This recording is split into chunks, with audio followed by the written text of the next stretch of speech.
guys, welcome back to another episode of the Unfiltered Empowered Woman podcast. I'm super excited that you're here and that there's so many of you. You know, the audience is growing every single week, and it makes me so happy that you're here listening to this podcast. You should be so proud of yourself, because just by doing this, you are literally in the top 10% of the whole population in the world. Most people don't care about self-development. Most people don't give a shit about growing or understanding what's going on in their mind. They're just happy plodding along with doing whatever, whatever that they're doing and not seeing any changes in their life. And these are the people that tend to grow old, hating everyone, being really resentful. And it's just means that you're someone who wants to grow and you're someone who wants to evolve. And for that, I am so fucking proud of you, and I hope that you are as well. I'm so sorry about the coughing. I have had a cough and it's just not giving in, and it is very, very annoying. So I do apologize in advance for that. I'm going to try and edit it out as much as I can, but yeah, just want to say that in advance. Okay, so in today's episode, we're going to talk about anxiety. First of all, I want to ask for you to take a moment and think about when I hear the word anxiety, what comes up for me? Do you feel stressed? Does it make you anxious maybe? Does it land heavy? Or do you just feel like, it's just a word? Because for most people, it will land quite heavy and it will feel confronting, hard. Or you might just be listening to this because you're like, not sure what's going on, but something's definitely up.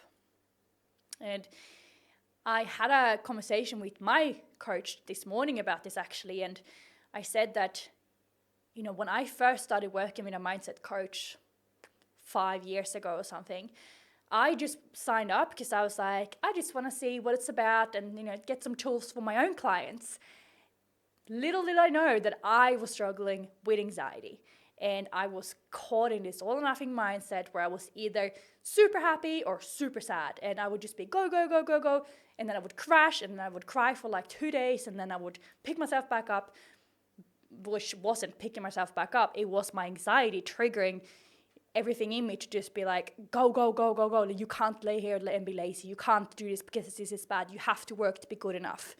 And trying to just push me to do more and more and more and more. But I didn't realize that was my anxiety. I thought that was just who I was and that was just normal. And this is so crazy and so normal. And that's why I wanted to share with you, because I think that a lot of people can relate to that. I think a lot of people don't really know that they might be struggling with anxiety. They might just think that, this is just who I am. So, before we even start talking about what you can do to reduce your anxiety and actually start managing it, I want to ask you to please go and give the podcast a follow if you haven't already, to make sure that you do share this episode on your story after you've listened. And if you could also, if you like it, please give it a 5-star rating so we can reach more people. That would make me so happy.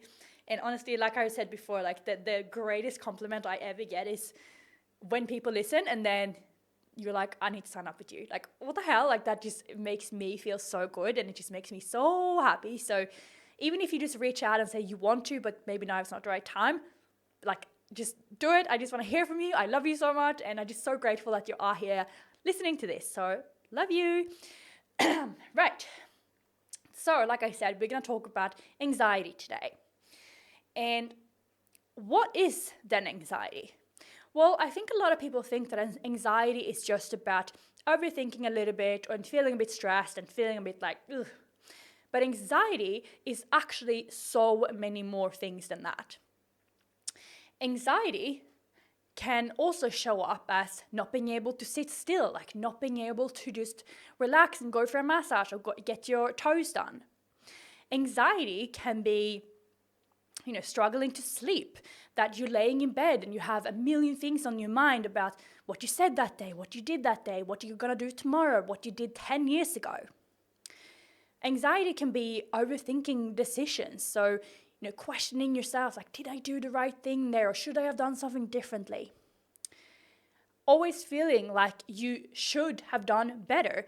So like looking at every single thing that you do and being like, no, I should have done something better there. Like I should have done more, or I should have done this differently. Never actually being able to feel like you are good enough.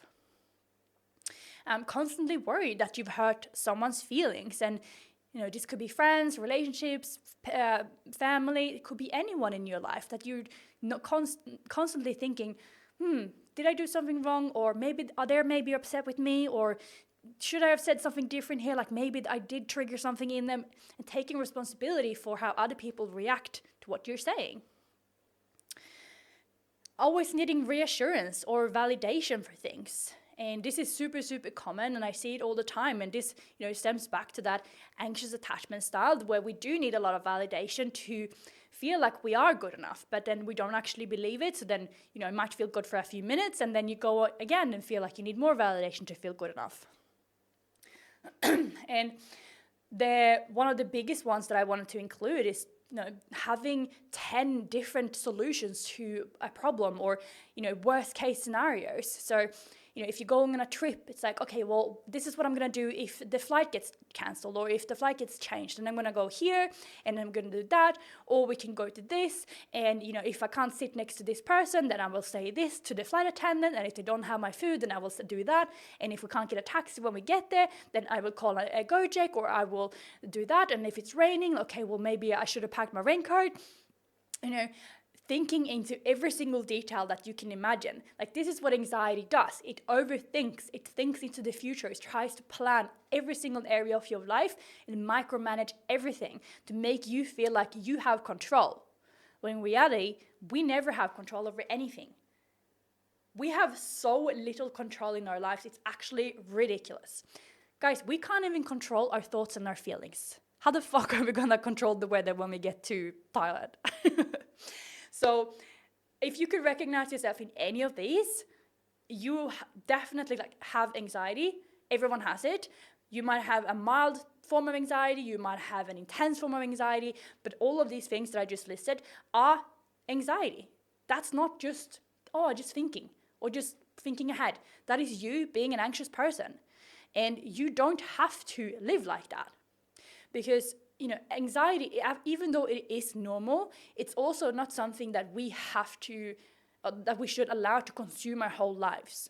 So yeah, sure, like if you're going on a trip and you start thinking, oh, should I pack a raincoat because it might rain? Okay, that's fine.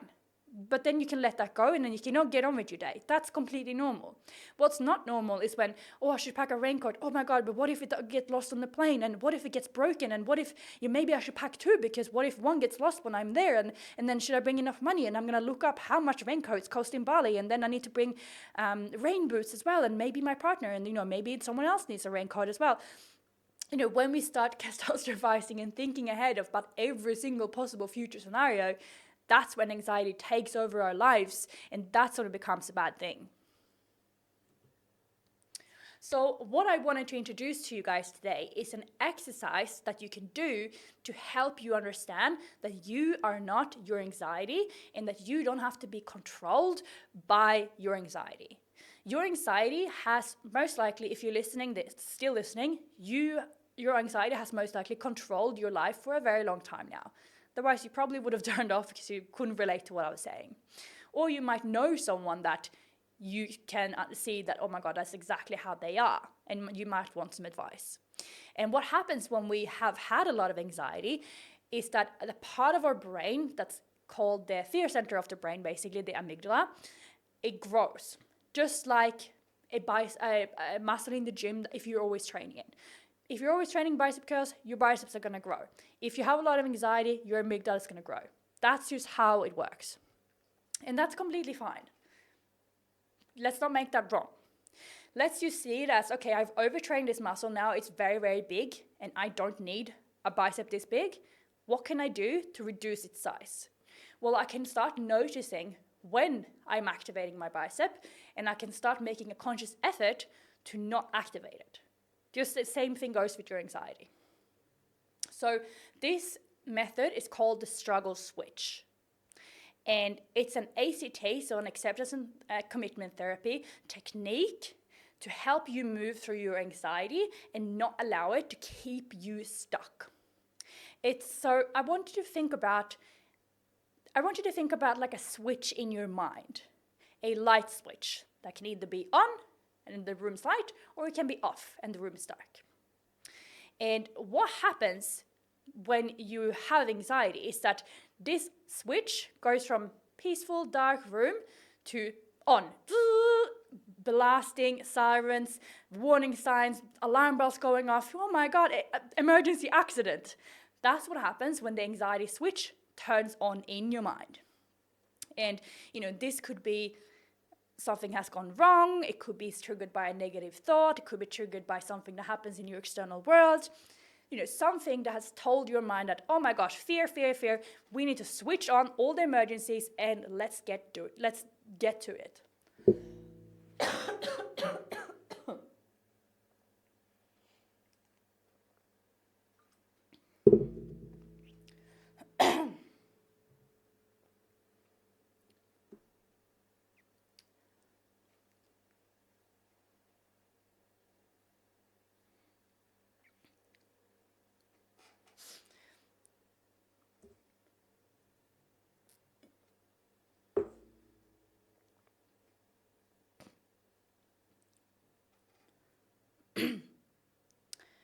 So what does it feel like when we turn on that anxiety switch? Well, you might start getting anxiety. Something might happen that triggers it. And then you start thinking, I shouldn't have anxiety right now. Like, why am I feeling anxious? Like, can this anxious feeling just go away? And then you start thinking that, oh, God, I'm angry now. Like, why am I so anxious? This is so annoying. I'm frustrated. Why do I have to be anxious right now? I have too much to do. I shouldn't be feeling anxious right now. And then that might go into, oh, Jesus, why am I so anxious and like worried about this? Other people have it so much worse. And then you might start feeling sad that, why do I have to suffer with this anxiety? Why do I have to feel like this right now? This is so shit. Like, why can't I just enjoy my life? Like, look at all the good things I have. And you feel terrible about yourself. This is when you get stuck. This is what pulls you into those self-sabotaging behaviors. Like binge eating, like overtraining, like drinking, like scrolling on TikTok or Instagram, like spending hours on dating apps, like, I don't know, whatever self-sabotaging behavior that you're participating in. So by understanding this exercise, my hope is that you will be able to see when the switch has flicked on, but you're going to be able to also flick it off. So what happens if you can just turn that switch off? Well, you can notice that your anxiety shows up, but that you don't have to struggle with it. You don't have to fight it. You don't have to get rid of it. You don't have to get emotional about it. You don't have to do anything with it. You can simply just see it as, okay, the anxiety just came and it's passing through my body, and then it will move on. And when we can look at it like that, we're actually taking our power back. Because what happens when we're trying to control our feelings and our thoughts is that we get stuck. Because, like, have you ever been able to stop being angry just because someone said, stop being angry? Or if you're anxious, have you ever been able to stop being anxious just because I said, stop being anxious? Even if I said, I will give you $50 million if you stop being anxious right now, I bet you could not stop. Because we can't just switch off how we feel. It's just not possible.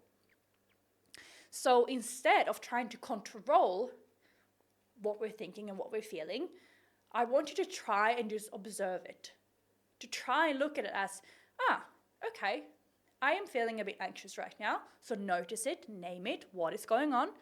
And I'm having the thoughts that I'm not good enough, or that I'm going to fail, or the plane's going to crash. Okay, can I just allow that thought to be in my head and notice that it is a thought, but it's not actually my reality. And then I want you to engage in some kind of activity. And this could be noticing that you listen to this podcast. This could be scrolling, reading your book. This could be talking to your partner or friend. This could be walking your dog. The reason why I don't want you to try and change your beliefs or try to change your feelings is because it takes so much energy for your brain to try and change what you're thinking.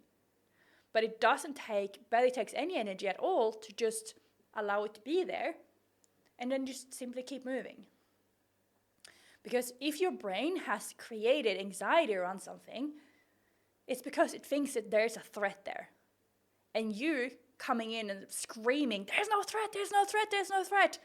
That's not going to make things right or easier, is it? It's the same thing as if you have, if you're getting chased by lions and you start yelling to your friend, it's okay, it's fine, we're going to survive. Like, fuck no, there's no way that you're going to be safe and that you're going to calm down. And this is exactly what your brain is thinking it's happening right now. It thinks that you're getting, there's something that triggers that fear and that it needs to be on high alert. So it activates all the alarm bells in your mind so that you could potentially run or fight. But if we can just calm ourselves down simply by just noticing what's there, noticing the thought and getting some clarity on what we're thinking, you'll be able to move forward. Because when you're not paying attention to it, when you're not attaching your whole reality to what your mind is saying, what does your mind really have to be worried about? So when we do this, instead of pushing and trying to control our anxiety, the anxiety is free to move. Or the anger is free to move. Or the sadness is free to move. When we're trying to control it and suppress it and not feel it, it gets stuck. And that's the opposite of what we want, because then we just suppress and suppress and suppress, and that's when we get those huge explosions of super angry or super anxious or super sad. But if we can just allow it to just flow through us and move, emotions are energy in motion. They're not meant to be controlled. They're not meant to be suppressed. They're not meant to be stuck. They're meant to flow through the body. Sometimes it will go higher. Sometimes it will go lower. Look at your emotions, all feelings, like a wave. A wave doesn't last forever, and neither does a feeling. It simply just rinses over you, and it might feel really, really hard, and then it will slowly go back down again. And then the ocean might be calm, and then another wave will come, and it will go on top of you and go down again. And that's exactly how I want you to look at your feelings. Because nothing lasts forever, even though we might think it will, but it doesn't.